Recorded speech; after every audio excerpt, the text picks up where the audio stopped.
As the Trump administration accelerates its immigration agenda, ICE is hiring, and they're offering some major perks: a $50,000 signing bonus, student loan repayment and forgiveness options, and enhanced retirement benefits, to name a few.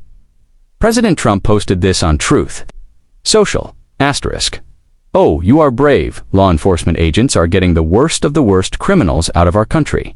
Terrorists, pedophiles, MS-13 gang members, murderers, rapists, drug traffickers. We need more courageous men and women to make America safe again. Join ICE now, and we will take great care of you, just like you take care of us. Greater than we've seen historic recruitment in the military. Will we see the same surge with ICE, especially given these incentives? I think so. A few weeks ago, I had the opportunity to go down to Texas and interview a group of ICE agents. I wanted to see what they were like as people and let our viewers get to know them too. They were committed to upholding the law in this country. Most were first-generation Americans, some second-generation, but they don't see this as an ethnic issue.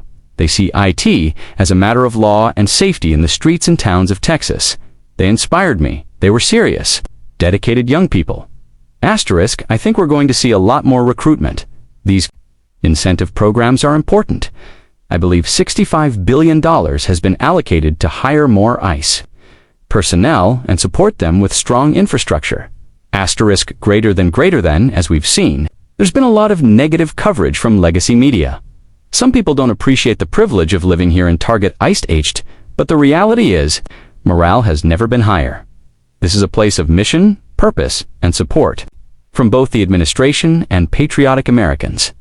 It's a completely different experience working for someone who actually wants you to work for THEM, who supports you and shares your mission. In ultra-liberal cities like Chicago, police officers feel demoralized.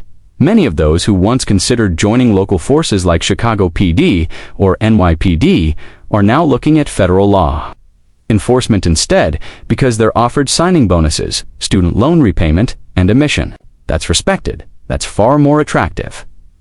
It's unfortunate that there's such a divide between local and federal law enforcement NOW, but that's what happens under progressive, anti-cop policies. People look elsewhere to do what they believe in, keeping their communities and country safe. Local law enforcement officers struggle more with bureaucracy than with actual criminals, so they move to places where they're valued, and that includes ICE, greater than, that's right, in many cities. They aren't wanted or supported. Democratic mayors constantly issue irresponsible statements, even on issues as simple as mask wearing. Assaults on ICE agents have increased 830%. The message matters. Instead of framing it as just a career move, frame it as a call to serve your country. Here's a suggestion for the White House. Roll out image-based ads featuring people in the field. Use sound bites from those who have made a difference, like those who raided dangerous locations or removed MS-13 members from communities like Long Island. Tell the success stories instead of always chasing negative headlines. Greater than, that's our job too. Ask journalists. Greater than exactly, and I wanted to get your thoughts on this. Michigan lawmakers have introduced a proposal to criminalize ICE agents for wearing masks while on duty. They're spending taxpayer money to prosecute law enforcement, who are trying to protect themselves even as they're being doxxed and threatened. No wonder federal positions, especially in Sunbelt states, offer such strong benefits. IT's about protecting agents and their families. Greater than this attitude comes from the very top. House Minority Leader Hakeem Jeffries has been a proponent of unmasking, which puts agents at risk. This kind of leadership sends a chilling message. If Democrats gain more seats in the House, I wouldn't be surprised if they tried to codify laws that undermine federal law enforcement. It's shocking.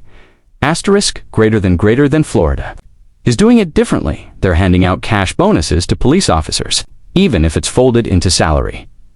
When you give someone something up front, it's a clear sign of appreciation. Roughly 20% of new recruits are former military. I could see that number rising. These veterans see IT as answering the call again. Greater than, it's a perfect fit. service-minded, patriotic individuals who want to protect Americans from threats like MS-13. That's part of our duty, TOO, to report those stories. I wish we saw more of that coverage across the media.